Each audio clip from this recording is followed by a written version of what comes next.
Praise lord. దేవుని నామానికి మహిమ కలుగును గాక. ఈ రెండవ ఎపిసోడ్ వీక్షిస్తున్నటువంటి మీ అందరికీ వందనాలు. ఈ భాగంలో నేను పేదరికాన్ని ఏ విధంగా ఎదుర్కొన్నానో, దేవుడు చదువు ఇంటర్మీడియట్తోనే ఆపేయాల్సిన పరిస్థితి ఒకటి ఏర్పడింది. కానీ యేసయ్య నా జీవితంలో ఎలాంటి మేలులు చేశారనేటువంటి విషయాన్ని నేను చెప్పదలుచుకున్నాను. ఇందులో చిన్నప్పుడు నన్ను ఒక హాస్టల్లో వేశారండి. హాస్టల్లో వేసినప్పుడు నేను హాస్టల్ నుంచి స్కూల్కి వెళ్ళేటప్పుడు వచ్చేటప్పుడు దేవదాస్ అయ్య గారి చర్చ్ ఉండేది ఒకటి. అక్కడికి 10 ఏళ్ల వయసులో ఆ చర్చ్కి వెళ్ళి రోజు 7 సార్లు ప్రార్థన చేసేవాడిని. ఖచ్చితంగా 7 మార్లు అలా ప్రార్థన చేస్తూ స్కూల్కి వెళ్తూ వచ్చే ఉండేవాడిని. తర్వాత ఒక హాస్టల్లో వేసినప్పుడు అక్కడ హాస్టల్లో పరిస్థితులు ఏమీ బాగోలేదు, అస్సలు కొంచెం కూడా బాగోలేదు. ఆ హాస్టల్లో ఒక లీటర్ పెరుగు తీసుకుని ఆ పెరుగుని ఒక గిన్నెలో వేశారు. పెద్ద పాత్రలో వేసి ఒక 2-3 బకెట్ల వాటర్ అన్నమాట. ఒక పెద్ద బకెట్ ఆఫ్ వాటర్ తీసుకుని ఆ బకెట్ వాటర్ తీసుకుని దాంట్లో పోసి ఇంత రాళ్ళ ఉప్పు దాంట్లో ఒక ప్యాకెట్ వేసేవారు అన్నమాట. దాన్ని పెరుగుగా వాళ్ళు పెట్టి నాకు రేషన్ బియ్యం లాంటి బియ్యంతో వాళ్ళు వంట చేసి ఆ భోజనాన్ని నాకు ఇచ్చారు. హాస్టల్లో ఉన్నటువంటి పిల్లలందరూ దాన్నే ఆహారంగా తిన్నారు. ఆ యొక్క భోజనం ఏదైతే పాత్రలోకి నేను తీసుకుని వాళ్ళు పెరుగుగా పిలువబడేటువంటి పదార్థం, అది పెరుగు అనాలో నీళ్ళు అనాలో చాలా డిఫికల్ట్ అది. ఆ పదార్థం దాంట్లో వేసిన వెంటనే దాని లోపల తెల్లటి పురుగులు తేలిపోయేవండి. అది చెప్పడానికి నేనైతే సిగ్గుపడను, ఎందుకంటే దావీదు జీవితంలో ఆయన గొర్రెలు కాసుకున్నాడు, ప్రభు ఆయన మహారాజుగా చేశారు. యేసేపు ఏ తప్పు చేయకపోయినా యేసేపు జీవితంలో ఆయన ఒక నేరస్తుడిగా జైల్లో ఉంచబడ్డాడు. ఆయన మరలా పైకి లేపారు. కనుక ఈ సాక్ష్యంలో నా బాధలంతా నేను అనుభవించినటువంటి విషయాలు ఎందుకు చెప్పదలుచుకున్నానంటే, ప్రతి వ్యక్తికి కష్టాలు ఉంటాయి. ఎటువంటి కష్టాలున్నా దేవుడిని మనం ఎప్పుడూ వదలకూడదని ఇలాంటి విషయాలు నేను మీతో పంచుకుంటున్నాను. ఇందులో ఈ పురుగులతో ఉన్నటువంటి భోజనం, ఆ పురుగులన్నీ చెక్ చేసుకుని వేరే ఆహారం లేదు, అవన్నీ తీసి పక్కన పడేసి నేను దాన్ని భోజనంగా నేను తిన్న రోజులు ఉన్నాయండి. తర్వాత హాస్టల్కి అమ్మ ఫోన్ చేసేవారు, నాన్న కానీ హాస్టల్లో పరిస్థితులు ఎలా ఉన్నాయో వార్డెన్కి చేసేవారు. ఏ ఒక్కరోజు ఏమో నాకు తెలియదు, అప్పుడు మెచ్యూరిటీ అనాలో నాకు భయం వేసి చెప్పలేదో తెలియదు, కానీ నాకున్నటువంటి ఏ బాధ నా కుటుంబ సభ్యులకి ఎవ్వరికీ తెలియజేయలేదు. అలా హాస్టల్లో నేను ఓర్చుకుంటూ అదే భోజనాన్ని తింటూ ఆ హాస్టల్లో గడిపానండి. ఒకరోజు హాస్టల్లో నిద్రపోయేటప్పుడు మహా అయితే కలలు వస్తాయి. ఒకరోజు ఒక స్నేహితుడు వచ్చి 10 ఏళ్ల వయసులో నా నిద్ర లేపాడు తొందరగా. నేను నిద్రలోంచి ఉలిక్కిపడి లేచి ఏమైందిరా అని అడిగేటప్పుడు ఆయన చెప్పాడన్నమాట, హాస్టల్ మునిగిపోయింది అని. హాస్టల్ మునిగిపోవడం ఏంటో నాకు అర్థం కాలే. హాస్టల్ లోపలికి ఒక ప్రవాహం వలె నీరంతా వచ్చేసింది, డ్రైనేజ్ వాటర్ అంతా. సో అప్పుడు నాకు ఏం చేయాలో అర్థం కాలేదు. 10 ఏళ్ల వయసు, ఇంటికి వెళ్ళాలనున్నా, అమ్మతో నాకు సమయం గడపాలనున్నా అవకాశం లేదేమో అని నేను అలా మౌనంగానే ఉండిపోయాను. హాస్టల్లో పిల్లలందరూ టెర్రస్ మీదకి వెళ్ళిపోయారు. ఆ పైన పిల్లలందరూ కూర్చుని ఉన్నారు. వాళ్ళకి భోజనం చేయడానికి ఎటువంటి అవకాశం లేదు. వంటగది మొత్తం మునిగిపోయింది, బియ్యం అన్నీ తడిచిపోయాయి, గ్యాస్ బండ్ కూడా మొత్తం పాడైపోయింది. సో అలా 3 రోజులు ఎన్నో బాధలు పడ్డాం. తర్వాత మరలా ఒక కిరోసిన్ స్టవ్ లాంటిది ఒకటి తీసుకొచ్చి దాని మీద మళ్ళీ బియ్యాన్ని పెట్టి వాళ్ళు వంట చేశారు. వాళ్ళు ఆ రోజు భోజనం మళ్ళీ పెరుగు అన్నం లాంటిదే పెట్టారు. పెరుగు అంటే అది మజ్జిగ లాంటి భోజనం వాళ్ళు పెట్టారు. తర్వాత హాస్టల్ నుంచి స్కూల్కి వెళ్ళాలి. నాకు చదువు అంటే చాలా ఇష్టం చిన్నప్పటి నుంచి. స్కూల్కి వెళ్ళాలంటే కిందకు వస్తే మునిగిపోతాం, డ్రైనేజ్ వాటర్. సో అప్పుడు హాస్టల్లో టెర్రస్ మీద నుంచి పక్కన ఒక చెట్టు మీదకు దూకి, చెట్టు మీద నుంచి మరలా ఒక గోడ ఉంది, ఆ గోడ దూకి, తర్వాత నేను ఒక పెట్రోల్ బంక్ వచ్చింది పక్కన. అక్కడ ఇప్పుడైతే ఈ కాలంలో పెట్రోల్ బంక్స్ దగ్గర వాటర్ ఉండట్లేదు. అప్పుడు అక్కడ బాటిల్ తీసుకుని నేను వాటర్ పట్టుకుని నేను బ్రష్ చేసి నా కాళ్ళను చేతుల్ని శుభ్రంగా కడుక్కుని తర్వాత నేను మరలా యూనిఫామ్ వేసుకుని స్కూల్కి వెళ్ళిపోయాను. సో ఆ విధంగా స్కూలింగ్ గడిచింది. చిన్నప్పుడు నేను గవర్నమెంట్ స్కూల్లో చదివాను, ప్రైవేట్ స్కూల్లో చదివాను, ఒక ఇంటర్నేషనల్ స్కూల్లో చదివాను. సో తల్లిదండ్రులకి కొంచెం డబ్బులు వచ్చినప్పుడు నన్ను మంచి స్కూల్లో వేసేవారు. తర్వాత వాళ్ళ పరిస్థితులు బాగాలేకపోతే నన్ను మరలా వేరే స్కూల్లో వేసేవారు. అలా నా జీవితంలో నేను 10 స్కూల్స్లో చదివానండి సుమారుగా. ఎవరైనా అయితే మా నాన్నగారు ఏదైనా సెంట్రల్ గవర్నమెంట్ జాబ్ అనుకుంటారు, ఆయన ఎక్కువ ట్రాన్స్ఫర్లు తీసుకుని ఈ అబ్బాయి అన్ని స్కూల్స్ మారాడు అనుకుంటారు. కానీ అలాంటిది కాదు.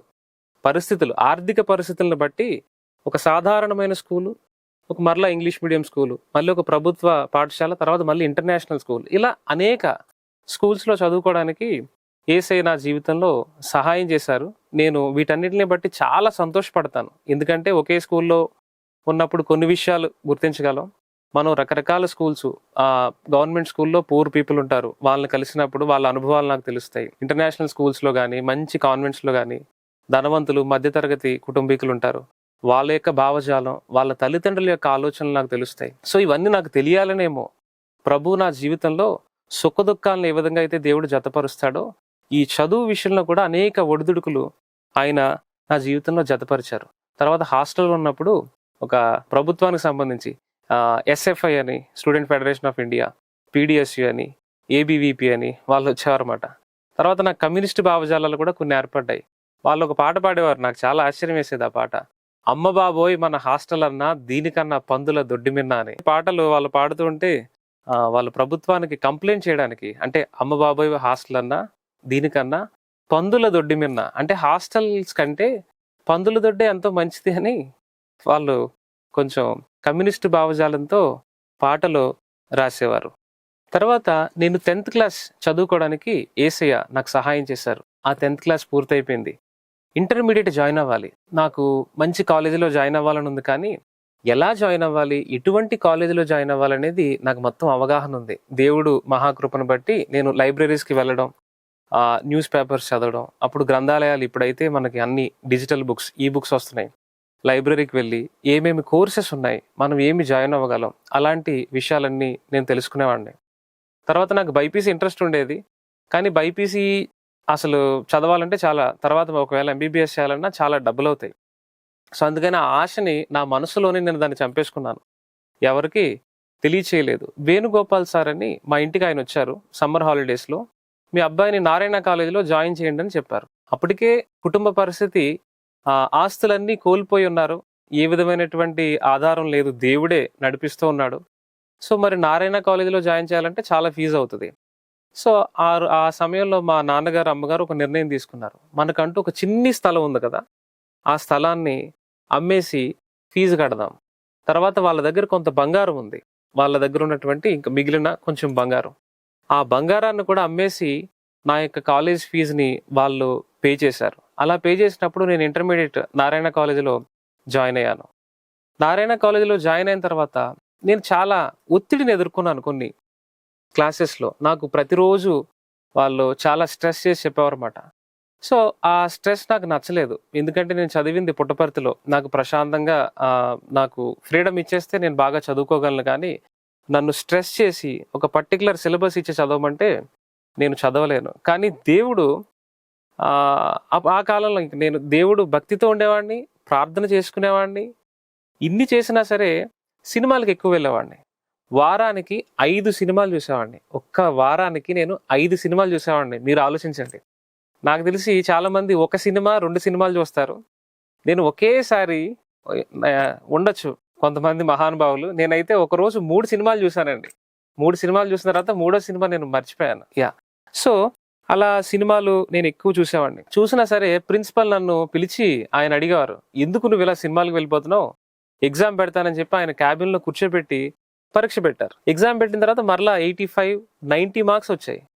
ఆయన అన్నారు, నీకు ఇదేం మాయ రోగం, ఇంత బాగా చదువుతున్నావు కదా, నువ్వు స్కూల్ నుంచి కాలేజ్ నుంచి నువ్వు మరలా సినిమాకి ఎందుకు వెళ్ళిపోతున్నావు, నువ్వు ప్రశాంతంగా చదువుకుని తర్వాత ఇంటికి వెళ్ళని చెప్పారు. కానీ ఆయన చెప్పింది నాకు, చదువుతున్నాను, చదువు ఎప్పుడు ఆపలేదు, చదువుతూనే ఉన్నాను, కానీ నాకు క్లాసెస్ నచ్చలేదు. కానీ సినిమాలకు అలా వెళ్ళిపోయేవాడి అనమాట. చూసిన సినిమానే మరలా మరలా మరలా మరలా మరలా చూసేవాడిని. సో ఇంటర్మీడియట్ లైఫ్ అలా గడిచిపోయింది. ఇంటర్మీడియట్ అయిపోయిన తర్వాత కొంతమంది, నేను పేర్లు అయితే ఎవరివి చెప్పదలుచుకోలేదు, కానీ కొన్ని అనివార్య కారణాల వల్ల మీ కుటుంబ పరిస్థితులు బాగోలేదు కదా, సో మీ అబ్బాయిని చదివించొద్దు, ఇంకా మీ అబ్బాయి ఎడ్యుకేషన్ని స్టాప్ చేయండి అని కొంత రాంగ్ డైరెక్షన్ ఇవ్వడం జరిగింది. సో ఇందులో భాగంగా మా తల్లిదండ్రులను కూడా చాలా బలంగా ఇన్ఫ్లుయెన్స్ చేశారు.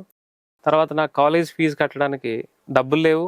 నాకైతే చదవాలని చాలా పట్టుదల ఉంది. ఎంత పట్టుదల అంటే ఎలాగైనా చదవాలి, ఎంత కష్టమైనా నేను చదవాలి, ఎన్ని బాధలు వచ్చినా నేను చదవాలి, చదువును ఆపకూడదని నేను నిర్ణయించుకున్నాను. అప్పుడు తర్వాత మా అమ్మతో చెప్పాను, అమ్మ నేను ఎలాగైనా చదవాలని. అప్పుడు అమ్మ చెప్పింది, ఏం పర్వాలేదు, నువ్వు ఎక్కడ చదవాలనుకుంటున్నావు చదువు, అన్నీ వాటంతట అవే ఏర్పాటు చేస్తాడు దేవుడు అని. తర్వాత మా మావయ్య గారు అమ్మాయి మా వదిన, తను కాలేజీలో లెక్చరర్గా చేస్తున్నారు. తన దగ్గరికి మేము అనుకోని రీతిగా ఒక వేరే సందర్భంలో వెళ్ళామన్నమాట. అక్కడికి వెళ్ళినప్పుడు తనకి ఈ విషయం తెలిసింది. తనంతట తానే ఒక 6,000 రూపాయలు అప్పిచ్చారు. అంటే వడ్డీకే అప్పిచ్చారు. ఆ అప్పుతో ప్రారంభమైంది. ఆ అప్పు తీసుకుని నేను వెంటనే కాలేజీలో అడ్మిషన్ ఫీజు పే చేశాను. కాలేజీకి వెళ్ళి ఆ అడ్మిషన్ ఫీజు పే చేశాను. ఆ కాలేజీలో ఏ గ్రూప్ తీసుకోవాలి, ఏం చదువుకోవాలి, ఇవన్నీ నిర్ణయించుకున్నాను. నాకు అప్పుడు ఇంజనీరింగ్ చదవడం అప్పుడు ఇంట్రెస్ట్ లేదు. ఎందుకంటే అక్కడ ఉన్న పరిస్థితులు, ఇంజనీరింగ్లో ఉన్నటువంటి విషయాలు చాలా, అప్పుడున్న ఇంజనీరింగ్ కొంచెం చాలా ప్రాబ్లమాటిక్గా ఉంది. సో చాలా మందికి ఉద్యోగాలు లేక. సో బీఎస్సీలో నేను ఎలక్ట్రానిక్స్ అండ్ కంప్యూటర్ సైన్స్ తీసుకున్నాను. ఎలక్ట్రానిక్స్ చదివితే హార్డ్వేర్ సైడ్ వెళ్ళిపోవచ్చు. కంప్యూటర్ సైన్స్లో ఒకవేళ నేను ఏదైనా సక్సెస్ సాధిస్తే నేను సాఫ్ట్వేర్ సైడ్ వెళ్ళిపోవచ్చని ఈ చాలా తెలివిగా దేవుడి దయ బట్టి, కేవలం దేవుడి దయని బట్టి నేను ఈ నిర్ణయం తీసుకోవడం జరిగింది. కాలేజ్కి వెళ్ళే సమయానికే యేసు ప్రభు నన్ను దర్శించారు. ఇంటర్ వరకు నాది పాత జీవితం, అది నెక్స్ట్ ఎపిసోడ్లో మీకు తెలియజేస్తాను. భక్తి విషయాలు తర్వాత ఎపిసోడ్లో చెప్పదలుచుకుంటున్నాను కనుక, యేసయ్య నాకు పరిచయం అయిన తర్వాత, యేసయ్యతో నేను డిగ్రీ నుంచి సహవాసం ఆయనతో చేస్తున్న తర్వాత ఎక్కువ సమయం నేను కాలేజీలో లైబ్రరీలో బుక్స్తో అలా గడుపుతూ ఉండేవాడినమాట. ఎక్కువ శాతం నేను పుస్తకాలు చదవడానికి ఎక్కువ సమయాన్ని కేటాయించాను. దీనికి తోడు కాలేజీలో ఉన్నటువంటి స్నేహితులు, వారి యొక్క ఆలోచనలు, వారి యొక్క యవ్వనేచ్ఛలు, వాటన్నిటిని నేను గమనించినప్పుడు కొంచెం ప్రత్యేకంగా ప్రభువునందు పరిశుద్ధంగా ఉండాలని నేను నిర్ణయించుకున్నాను. కొన్నిసార్లు ఆలోచనలో పడిపోయినా, కొన్నిసార్లు నేను ఒకప్పుడు అంటే పాత జీవితంలో అయితే బూతుమాటలు, కొన్ని కోపం వచ్చినప్పుడు మాట్లాడేవాడినమాట అబ్బాయిల దగ్గర, అమ్మాయిల దగ్గర కాదు. అటువంటి పాత జీవితాన్ని ప్రభు మొత్తం మార్చేశారు. ఆ విషయాన్ని కూడా నేను తర్వాత ఎపిసోడ్లో మీకు తెలియజేస్తాను. తర్వాత నా సీనియర్ దగ్గరికి వెళ్ళాను. సీనియర్ దగ్గరికి వెళ్ళిన తర్వాత ఎండాకాలం సెలవుల్లో, ఆయన పేరు సీతారాం, చాలా మంచి ఆయన. ఆయన దగ్గరికి వెళ్ళినప్పుడు ఆయన అడిగాను, అన్నా నీ పుస్తకాలు నాకు కావాలి, నేను ఇంటర్మీడియట్ అయిపోయింది, నాకు నీ పుస్తకాలు నాకు ఇస్తావా అని అడిగితే ఆయన అన్నారు, నేను ఇంకా పాస్ అయ్యానో లేదో నాకు తెలియదు, నాది ఫస్ట్ ఇయర్ అయింది, నేను పాస్ అయిన తర్వాత నేను నీకు ఇస్తాను అని చెప్పారు. తర్వాత నేను అడిగాను, నువ్వు ఫెయిల్ అయిపోతే నేను నీకు తెచ్చిచ్చేస్తాను, నువ్వు పాస్ అయితే సంతోషం, ఫెయిల్ అయితే ఒకవేళ నేను నీకు తెచ్చిచ్చేస్తాను, నాకు ఇవ్వండి అని అడిగితే ఆయన ఇచ్చారు. సో నాకు అప్పుడు భయం పట్టుకుంది. కష్టపడాలి, జీవితంలో ఏదైనా మనం ఓర్చుకోవాలి, మనం ఏదైనా చదవాలి, దేవుడు ఏదైనా మన జీవితంలో మేలు చేయాలని. సో దేవుడి మీద ఆధారపడుతూనే మనం ప్రయత్నం చేయాలండి. తర్వాత నేను ఏప్రిల్ నెలలో, మే నెలలో నేను సీనియర్ ఇచ్చినటువంటి పుస్తకాలు మొత్తం చదివి హాఫ్ ఆఫ్ ది సిలబస్ నేను కంప్లీట్ చేశాను. అది కేవలం దేవుని యొక్క కృప. అలా జూన్ నెల వచ్చేసరికి నాకు 50% సిలబస్ అయిపోయేది. నా దగ్గర పాత సీనియర్ నోట్స్లు ఉండేవి, నా దగ్గర నా యొక్క రెగ్యులర్ మెటీరియల్ ఉండేది. సో సీనియర్ బుక్స్లో రేపు ఒకవేళ ఏదైనా లెక్చర్ చెప్పదలుచుకుంటే అది నేను ముందే దాన్ని చూసుకుని నేను కంప్లీట్ చేసేవాడిని. సో ఆ విధంగా నేను చేయడానికి యేసు ప్రభు నాకు సహాయం చేశారు. తర్వాత నా స్నేహితులందరూ నాతో పాటు పాస్ అవ్వాలి, వాళ్ళంతా కష్టపడి వాళ్ళ జీవితంలో పైకి రావాలి, వాళ్ళంతా ప్రతి సబ్జెక్టు పాస్ అవ్వాలని నాకు ఒక ప్రేమ దేవుడు ఏర్పాటు చేశారు. సో అప్పుడు వాళ్ళందరి దగ్గరికి నేను వెళ్ళి నా క్లాస్లో ఉన్నటువంటి ప్రతి వ్యక్తికి నేను క్లాసెస్ చెప్పాను. అది కేవలం దేవుని యొక్క మహాకృప. తర్వాత నా స్నేహితుల ఇంటిలో, వాళ్ళది చిన్న గది, పడుకోవడానికి సరిపోదు, మంచి ఇల్లే, కానీ తర్వాత వాళ్ళ ఇంట్లో డాబా పైన పడుకునే వాళ్ళన్నమాట. డాబా పైన పడుకునేటప్పుడు నా స్నేహితులు 5 వచ్చేవారు చదువుకోవడానికి. వాళ్ళందరినీ పిలిచి వాళ్ళందరితో కూర్చుని రాత్రులు చదువుకునే వాళ్ళం. అలా నేను 2 సంవత్సరాలు చదువుకున్నానండి. మా ఇంట్లో స్థలం ఉన్నా, పడుకోవడానికి అవకాశం ఉన్నా, ఫ్రెండ్ ఇంటికి వెళ్ళి వాళ్ళ ఇంట్లో టెర్రస్ మీదే అందరూ చదువుకునే వాళ్ళం. సో చాలా చక్కగా, చాలా సంతోషంగా ఉండేది.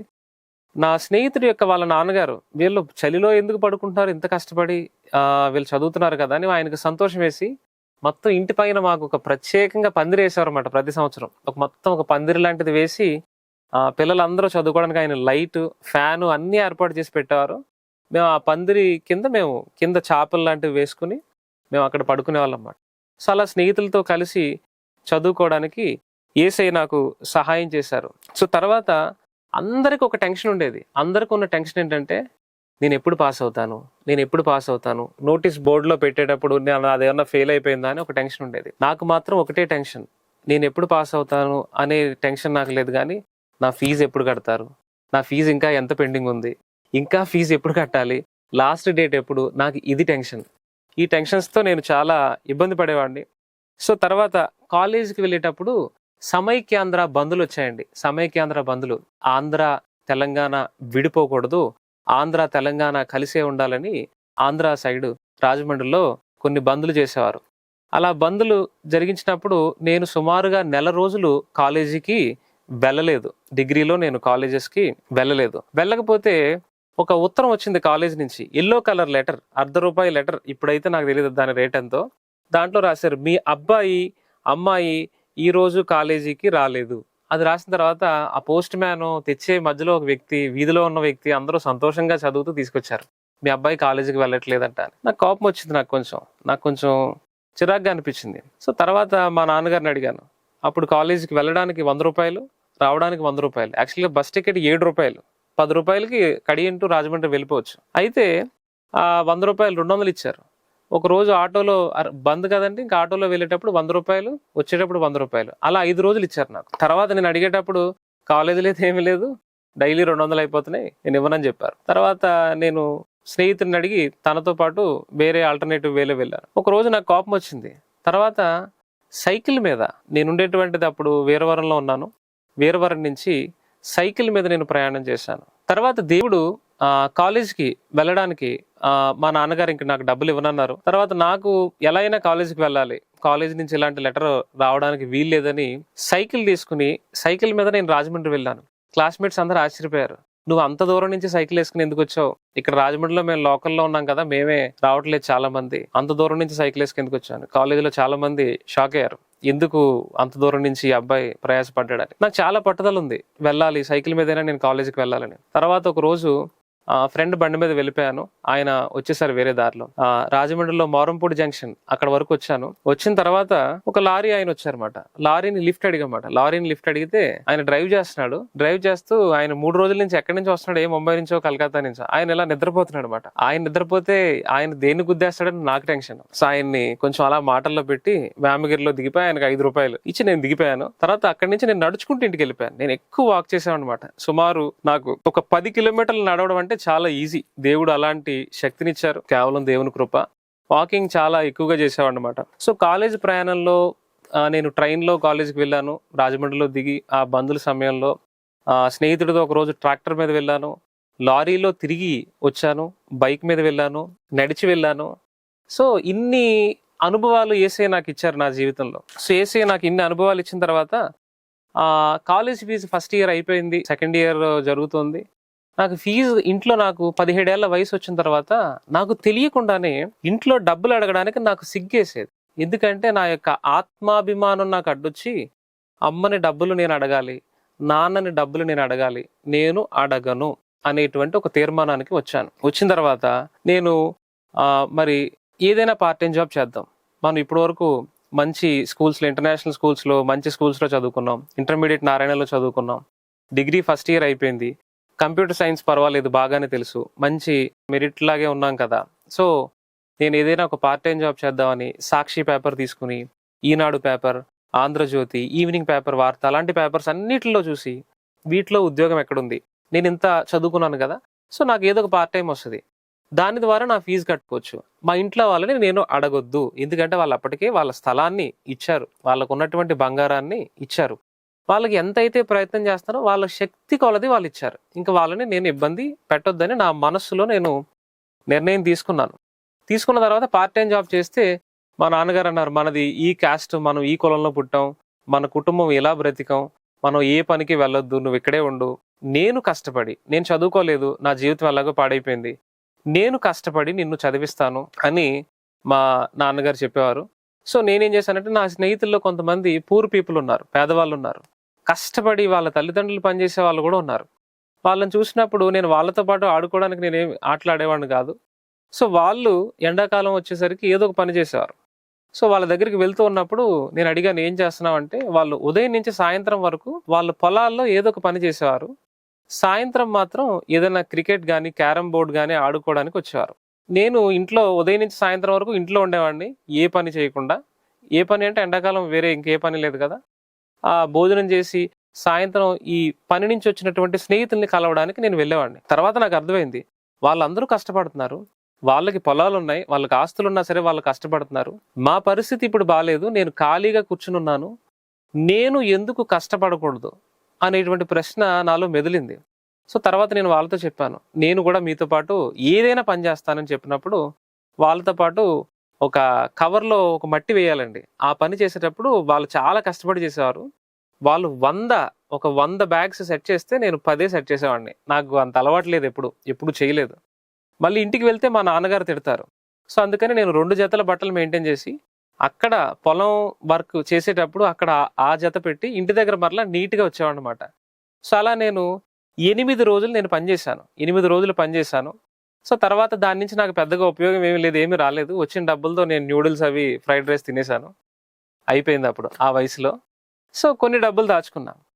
సో ప్రభు ఎందుకంటే అది అనుమతించారు నా జీవితంలో. అలా పని చేయడం వల్ల నాకు అర్థమైంది, ఓహో పని చేస్తే ఇంత కష్టంగా ఉంటుంది, ఆ పని చూసేవాడికి చాలా సులువుగా ఉంటుంది, ఆ పని చేసేటప్పుడు అది ఈజీ కాదు, చాలా కష్టమని నాకు అర్థమైంది. చాలామంది పనులు చెప్తూ ఉంటారు. మీలో ఎవరైనా ఒకవేళ యజమానులు ఉంటే మీరు గుర్తుంచుకోండి, పని చెప్పడం ఎంత సులువైనా చేయడం చాలా కష్టం. సో తర్వాత ఆ పార్ట్ టైం జాబ్ అయిపోయింది. అది అయిపోయిన తర్వాత నేను మరలా ఏం చేశానంటే మా ఫ్రెండ్స్తోనే ఇంకో వర్క్ అని చెప్పి వాళ్ళు తీసుకెళ్లారు. తీసుకెళ్ళిన తర్వాత అది సర్ప్రైజ్ అండి. ఇది చెప్పడానికి నేను ఏ మాత్రం సిగ్గుపడను. అయితే ఒక మహాపర్వతం లాంటి ఒక పేడగుట్ట ఉంది. ఆ పేడగుట్ట మొయ్యాలని చెప్పారు. సో అది మొయ్యాలన్నప్పుడు నా మనసుకైతే అసలు చేయాలని లేదు, అస్సలు చేయాలని లేదు. ఎందుకంటే నేను పేడ ముట్టుకోవడం నాకు ఇష్టం లేదు. తర్వాత ఒక ట్రాలీ లాంటిది తీసుకుని వాళ్ళు అందులోకి వేసిచ్చారు. వేసిచ్చిన తర్వాత నాకు బాధ ఎక్కడ వచ్చిందంటే అది దొల్లిచ్చేటప్పుడు నేను ముట్టుకోకుండా చేస్తానని చెప్పాను వాళ్ళతో. అప్పుడు దాన్ని దొల్లిచ్చేటప్పుడు అది కింద పడిపోయింది. అప్పటికే నేను బాధపడుతూ ఏడుస్తూ ముక్కుతూ మూలుగుతూ దాన్ని దొల్లిస్తున్నాను. అది కింద పడిపోయినప్పుడు నాకు ఇంకా బాధ వచ్చేసింది. దేవా, నా జీవితంలో నువ్వు మేలు చేస్తానన్నావు, నా జీవితంలో నువ్వు అద్భుతం చేస్తానన్నావు, నా బ్రతుకు మారుస్తానన్నావు, మరి ఎందుకు నాకు ఇన్ని శ్రమలు ఇన్ని కష్టాలు నువ్వు అనుమతించావని చాలా బాధపడ్డాను. అదైపోయింది. అప్పుడు కూడా నాకు డబ్బులేం రాలేదు. తర్వాత 2వ సంవత్సరంలోకి నేను వెళ్ళిపోయాను. ఆ 2వ సంవత్సరం ఎండాకాలంలో మరలా పార్ట్ టైం జాబ్ చేయాలి. లాస్ట్ ఇయర్ ఏదో సక్సెస్ అవ్వలేదు, నేను ప్రయత్నం చేశాను కానీ దాంట్లో నాకు ఉపయోగం లేదని చెప్పి మరలా మే 1వ తారీఖు కార్మికుల దినోత్సవం నాడు సైకిల్ తీసుకుని ఒక పెద్ద ఫ్యాక్టరీకి వెళ్ళాను. అక్కడ వర్క్ ఏంటంటే ఒక బుక్ తీసుకుని దాంట్లో అన్ని నోట్ చేయాలి. అన్ని నోట్ చేస్తే ఆటోమేటిక్గా వాళ్ళు 6,000 ఇస్తారు నెలకి. 2 నెలలకి 12,000. నా కాలేజ్ ఫీజు ఎంతో కొంత అట్లీస్ట్ ఒక 20% అయినా నాకు కవర్ అవుతుంది అని నేను అందులోకి వెళ్ళాను. వెళ్ళిన తర్వాత వాళ్ళు చెప్పారు, ఇక్కడ మా క్యాస్ట్ వాళ్ళకే ఇచ్చేసాం, అవన్నీ అయిపోయినాయి అని. అక్కడ క్యాస్ట్ బేస్డ్ సిస్టమ్ ఉంది. యాక్చువల్గా క్యాస్ట్ ఫీలింగ్ అనేది అక్కడ ఏ క్యాస్ట్ అనేది నేను చెప్పదలుచుకోలేదు, కానీ ఆ క్యాస్ట్ వాళ్ళకే వాళ్ళు ఇస్తారని చెప్పారు. అక్కడ వాళ్ళంతా జాయిన్ అయిపోయారు. సో తర్వాత మరి ఏ పని ఉంది అంటే బరువులు మొయ్యాలి అని చెప్పారు. అది మొయ్యాల్సిన పని అంటే నేను ఎప్పుడు మొయ్యలేదు, నా జీవితంలో ఎప్పుడు మొయ్యలేదు. ఇంటికి చెప్తే ఇంట్లో చెప్తే వాళ్ళు తిడతారు. సో నేను వెళ్ళి ఆ బరువు మోయడానికి ఒప్పుకున్నాను. ఒక బాక్సెస్ లాంటిది ఉంటాయి, వాటిని తీయాలన్నమాట. సో అది నేను చేసిన తర్వాత 2 రోజులకి నా యొక్క కెపాసిటీ అంతా అయిపోయింది, నా వల్ల కాలేదు. తర్వాత నేను అక్కడి నుంచి వచ్చేసాను. ఇంకా వచ్చేయడం అంటే ఇంక నా వల్ల కాలేదు.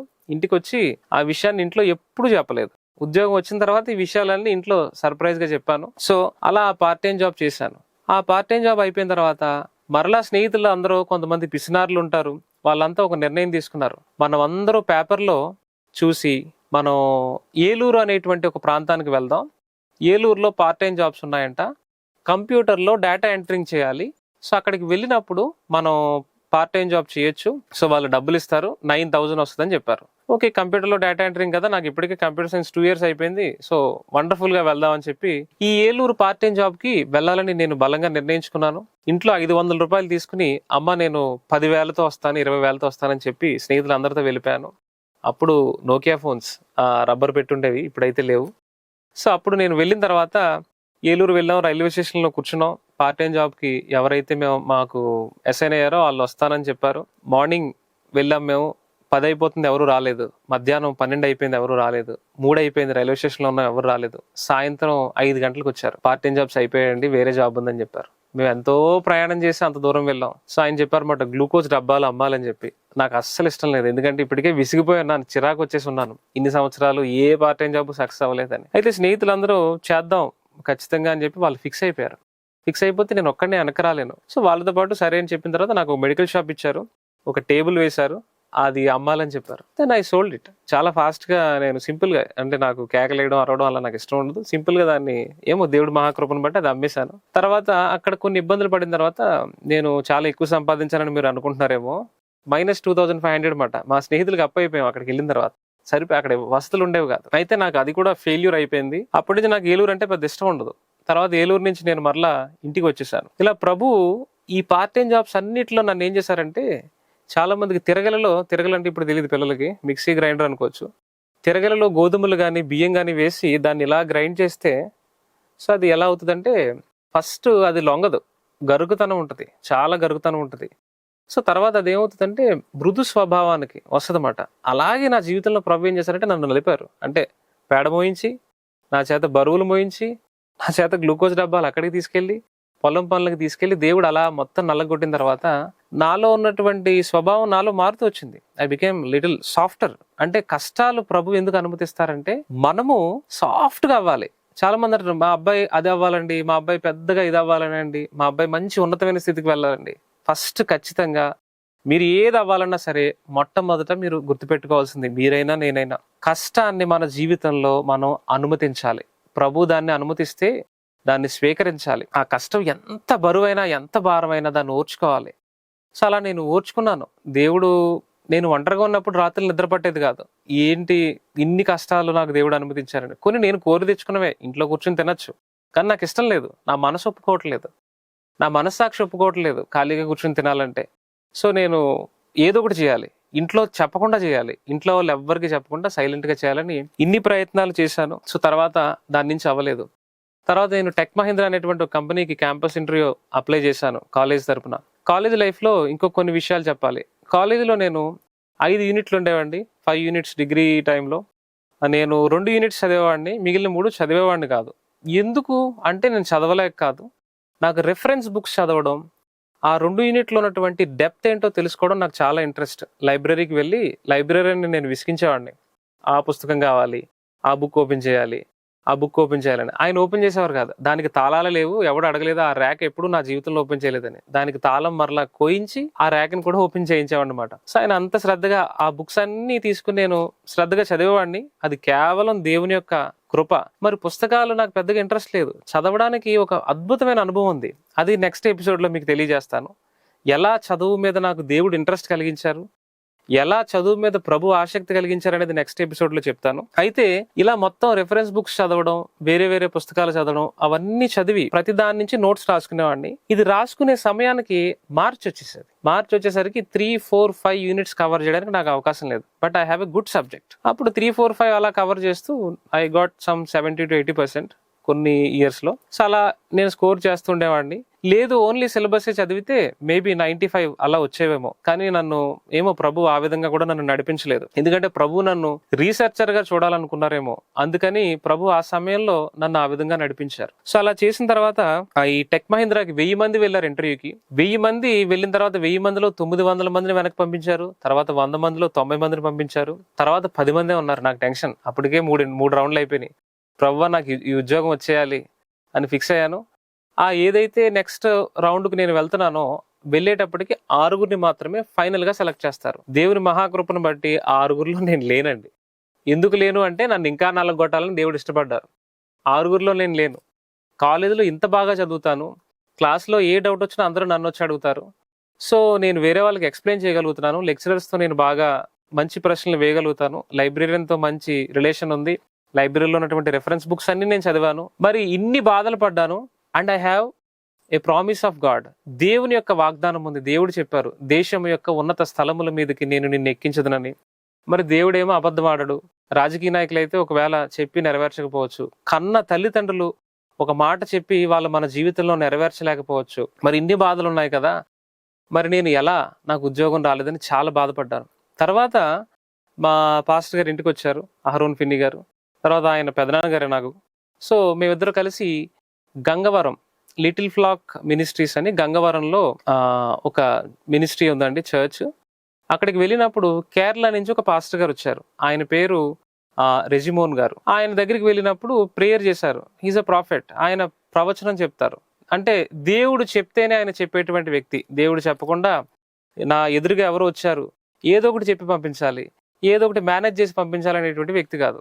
వెళ్ళిన తర్వాత ఆయన నాతో ఒక విషయాన్ని చెప్పారు, దేవుడు నీకు ఒక పెద్ద ద్వారాన్ని తెరవబోతున్నాడు అని. అప్పుడు చెప్పిన తర్వాత నేను ఆ మాటను పట్టుకుని నేను వెళ్ళానండి. సో ఆయన చెప్పిన తర్వాత నేను ఆ ప్రవచనాన్ని, ఆయన చెప్పినటువంటి కొన్ని రెఫరెన్సెస్ని నేను జ్ఞాపకం చేసుకుని ప్రార్థిస్తూ మనం వెళ్ళాలి.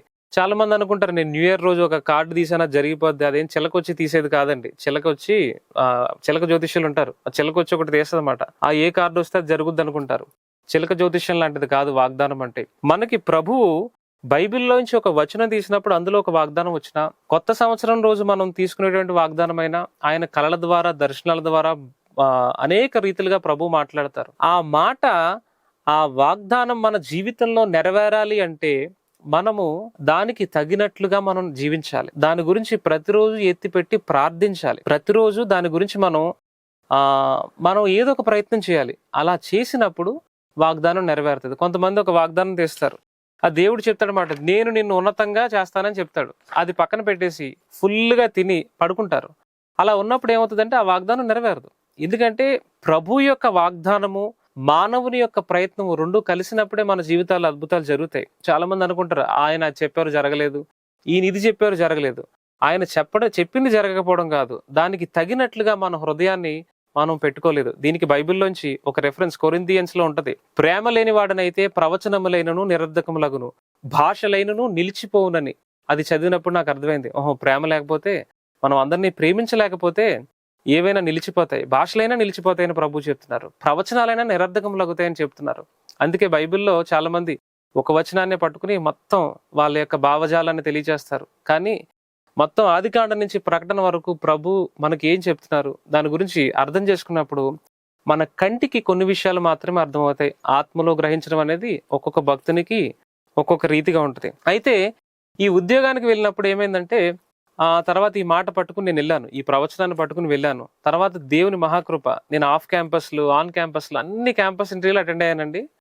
నాకు మొత్తం 10 ఉద్యోగాలు వచ్చాయి. ఆ 10 ఉద్యోగాల్లో నాకు ఏది జాయిన్ అవ్వాలో నాకు అర్థం కాలేదు. తర్వాత top MNC companies Wipro, TCS, Genpact, జియోకాన్, నైస్, ILM, 6TV, CVR, TV5 news ఛానల్స్లో కూడా వార్తలు చదివేలా వచ్చాయి.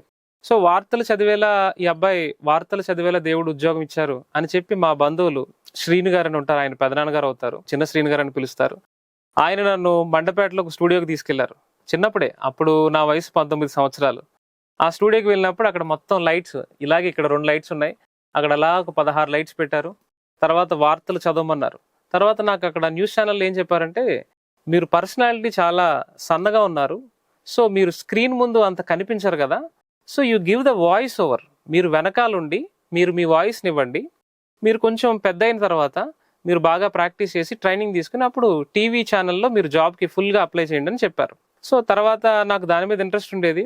తర్వాత ప్రార్థించినప్పుడు ఏం చేశారంటే, ప్రభు విప్రో సెలెక్ట్ చేసుకో, విప్రో ద్వారా నేను బ్లెస్ చేస్తానని చెప్పారు. మిగతా కంపెనీస్ అన్ని మంచి శాలరీస్, కానీ విప్రో శాలరీ కొంచెం కంపేర్ చేసుకుంటే తక్కువ. మరి ఏసై చెప్పారు కదా, సో నేను ఖచ్చితంగా జాయిన్ అయిపోవాలని నేను ఆ కంపెనీ జాయిన్ అయిపోయాను. తర్వాత నాకు చదువు ఆపాలనేటువంటి అనాసక్తి లేదు, చదవాలి, ఏదన్నా చదవాలని. దేవుని మహాకృపను బట్టి నాకు విఐటి ద్వారా, యాక్చువల్లీ ఇప్పుడు రెగ్యులర్గా చదివితే 20 లక్షల ఫీజు అవుతుందండి ఆ టైంలో, ఇప్పుడైతే ఇంకా ఎక్కువ అవ్వచ్చు. సో దేవుని కృప ద్వారా నాకు స్కాలర్షిప్ వచ్చింది కంపెనీ ద్వారా.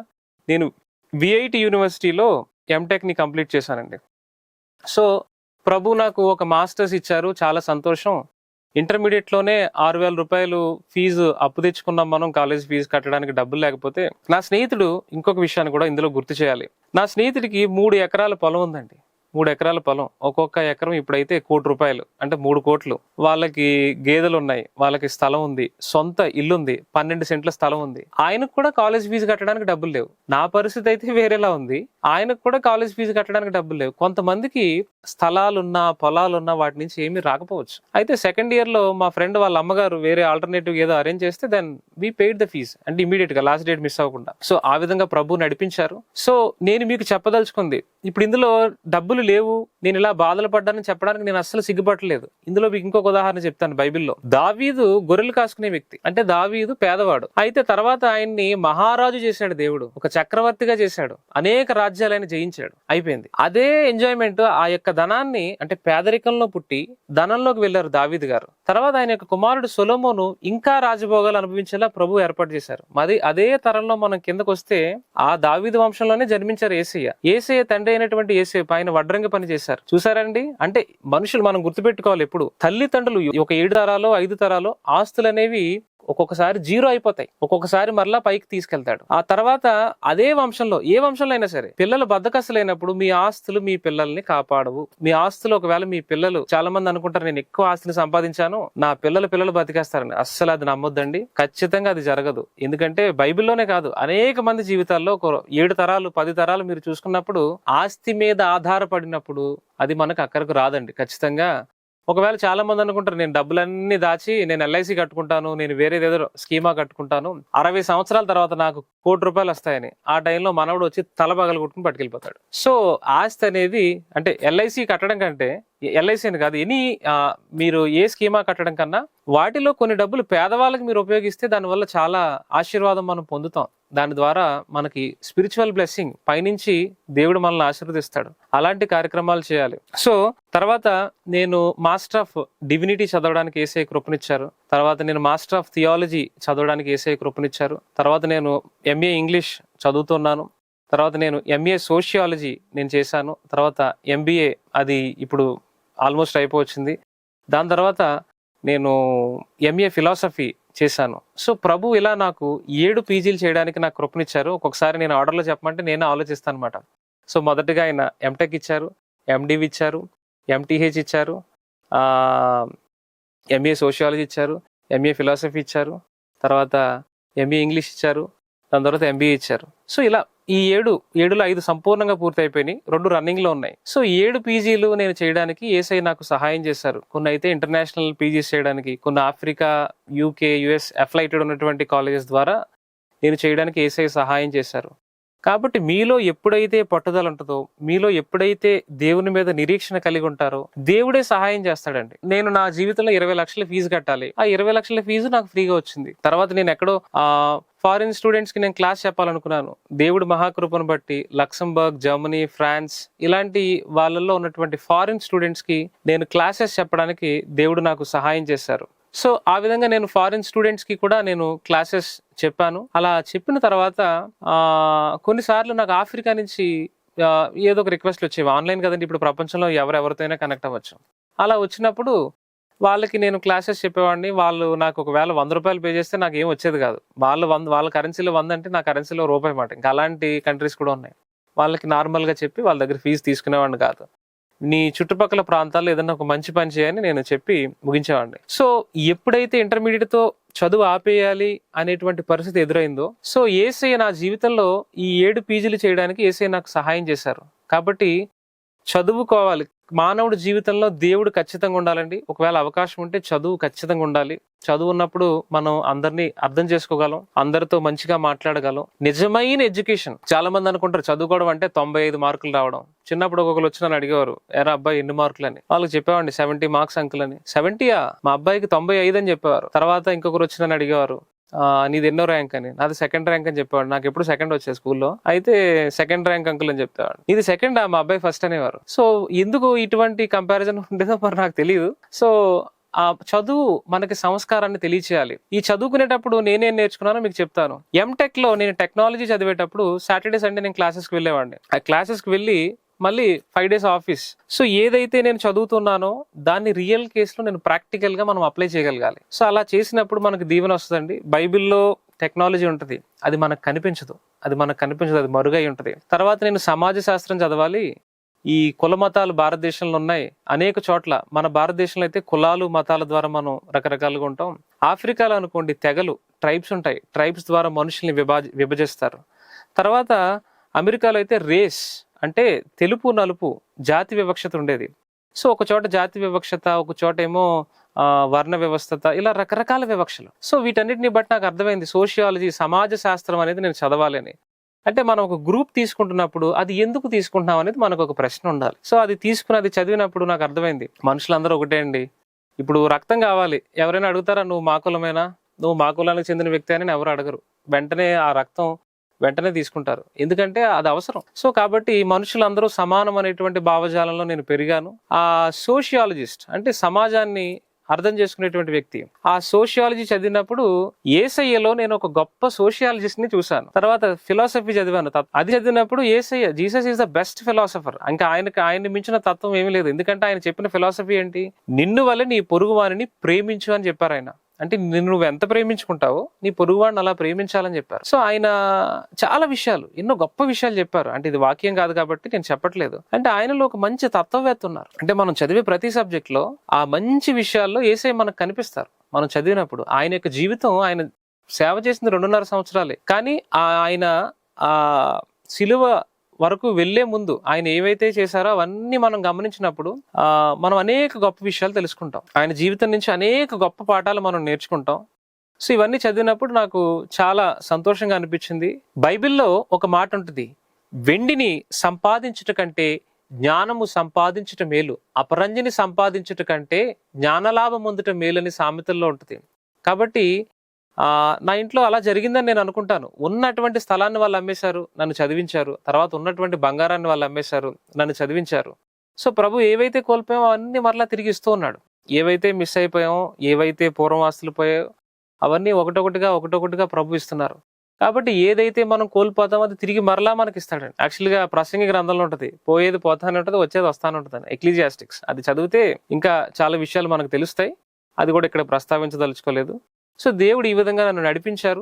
ఈ పేదరికంలో ఏదైతే పురుగులను నేను తిన్నానో, ఏవైతే బాధలు పడ్డానో, ఆ బాధలన్నీ ఓర్చుకున్నప్పుడు ఎవరిని నిందించకుండా నా యొక్క ప్రయత్నం నేను చేసేవాడిని. ఆ సమయంలో రోజుకి 18 గంటలు నేను కష్టపడేవాడిని. 18 గంటలు చాలా నిరంతరాయంగా కష్టపడేవాడిని. సో యేసయ్య ఇప్పుడు నేను ఇవన్నీ చేశానంటే నేనేదో సాధించేసినట్టు, ఏదో గొప్ప పని చేసినట్టు కాదు, కానీ ఈ 7 పీజీలు చేయడానికి కానీ యేసు ప్రభు మాత్రమే సహాయం చేశారు.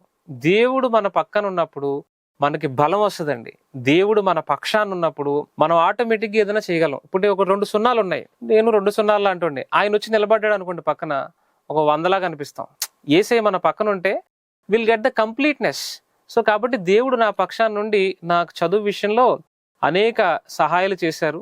ఈ వీడియో ద్వారా నేను మీకు తెలియజేయదలుచుకుంది ఏంటంటే, తల్లిదండ్రులైనటువంటి మీరు మీ పిల్లలు ఒకవేళ వాళ్ళు ఏం చేస్తున్నారు, వాళ్ళు సెల్ ఫోన్ లో ఏం చూస్తున్నారు, వాళ్ళు కష్టపడి కాలేజీకి వెళ్తున్నారా లేదా, వాళ్ళు చదువుతున్నారా లేదా, వారిని మనం ఒక కంట కనిపెడుతూ ఉండాలి. మా నాన్నగారు ఆ విధంగానే ఉండేవారు. తర్వాత పిల్లలైనటువంటి మీరు కష్టపడకుండా కేవలం తల్లిదండ్రుల నుంచి వచ్చినటువంటి ఆస్తిని మనం అనుభవించడం కొన్ని సందర్భాల్లో మంచిది కాదు. ఒకవేళ మీ తల్లిదండ్రులు డాక్టర్లైనా, మీ తల్లిదండ్రులు గవర్నమెంట్ ఎంప్లాయీస్ అయినా, మీ తల్లిదండ్రులు ఒక పెద్ద వ్యాపారస్తులైనా సంతోషం, చాలా సంతోషం. ఎందుకంటే ప్రభు వాళ్ళని దీవించాడు, ఆ దీవెన మీకు కూడా ట్రాన్స్ఫర్ అవుతుంది. So you can enjoy that. కానీ కష్టపడకపోతే అది నీ యొక్క జీవితంలో నిలబడదు, నీ తర్వాత తరంలో అది నాశనం అయిపోతుంది. ఎందుకంటే భూమి మీద ఉన్నటువంటి ఆస్తి తుప్పు పట్టేస్తుంది, అది నిలబడదు.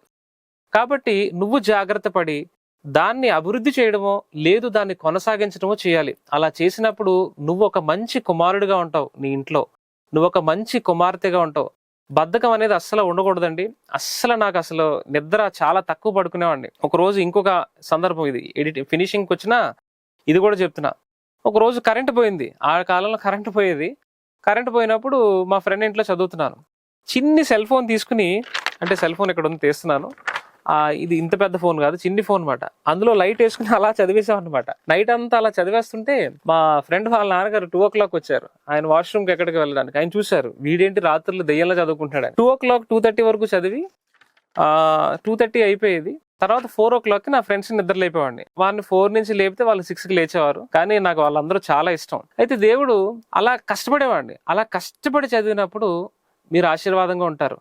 మీరు కాలేజీ బ్యాగ్ తల్లిదండ్రులు కొనిచ్చారు, మీకు పుస్తకాలు వాళ్ళు కొనిచ్చారు, మీకు బూట్లు కొనిస్తారు, కాళ్ళకు వేసుకోవడానికి చెప్పులు కొంటారు. ఇవన్నీ కొన్న తర్వాత నాకేమీ కొనలేదు, నన్ను మంచి కాలేజీలో వేయలేదు, ఇంకా పెద్ద కాలేజీలో అయితే నేను అది సాధిస్తాను, ఇంకా పెద్ద కాలేజీలో వేస్తే నేను ఇది సాధిస్తానని మీరు అనుకోవచ్చు. ఆ విధంగా కాదు. మీకు ఉన్నటువంటి పరిస్థితులు, మీ తల్లిదండ్రుల యొక్క సామర్థ్యానికి తగినట్లుగా మీరు చదివినప్పుడు దేవుడు అనేక ద్వారాలు మీ జీవితంలో తెరుస్తాడు. అదే విధంగా నా జీవితంలో తెరిచాడు. ఇది చేసినటువంటి నేను ఒక పెద్ద సున్నా, కానీ యేసయ్య మాత్రమే నా జీవితంలో ఎక్కడో ఆగిపోవాల్సినటువంటి చదువుని ఆయన ఉన్నతంగా తీసుకెళ్లారు. తర్వాత నేను ఎన్నో రీసెర్చ్లు చేశాను, చాలా కొత్తగా ప్రయోగశాలలో నేను ఎన్నో ప్రయోగాలు చేశాను, ఎన్నో ఎక్స్పెరిమెంట్ చేశాను కంప్యూటర్స్ ల్యాబ్లో. ఆ విషయాలు మరొక ఎపిసోడ్లో తెలుసుకుందాం. మరొక భాగంలో నేను మీతో తెలియజేస్తాను. ఈ సాక్ష్యాన్ని విన్నటువంటి మీ అందరికీ ప్రత్యేకమైన వందనాలు. Thank you. అది ఎలా ఉంటుందంటే ఒక చిన్నది ఉదాహరణ చెప్తాను. ఏవం వేద యోపామాయతనం వేద ఆయతనవాన్ భవతి ఆజ్ఞేత్వం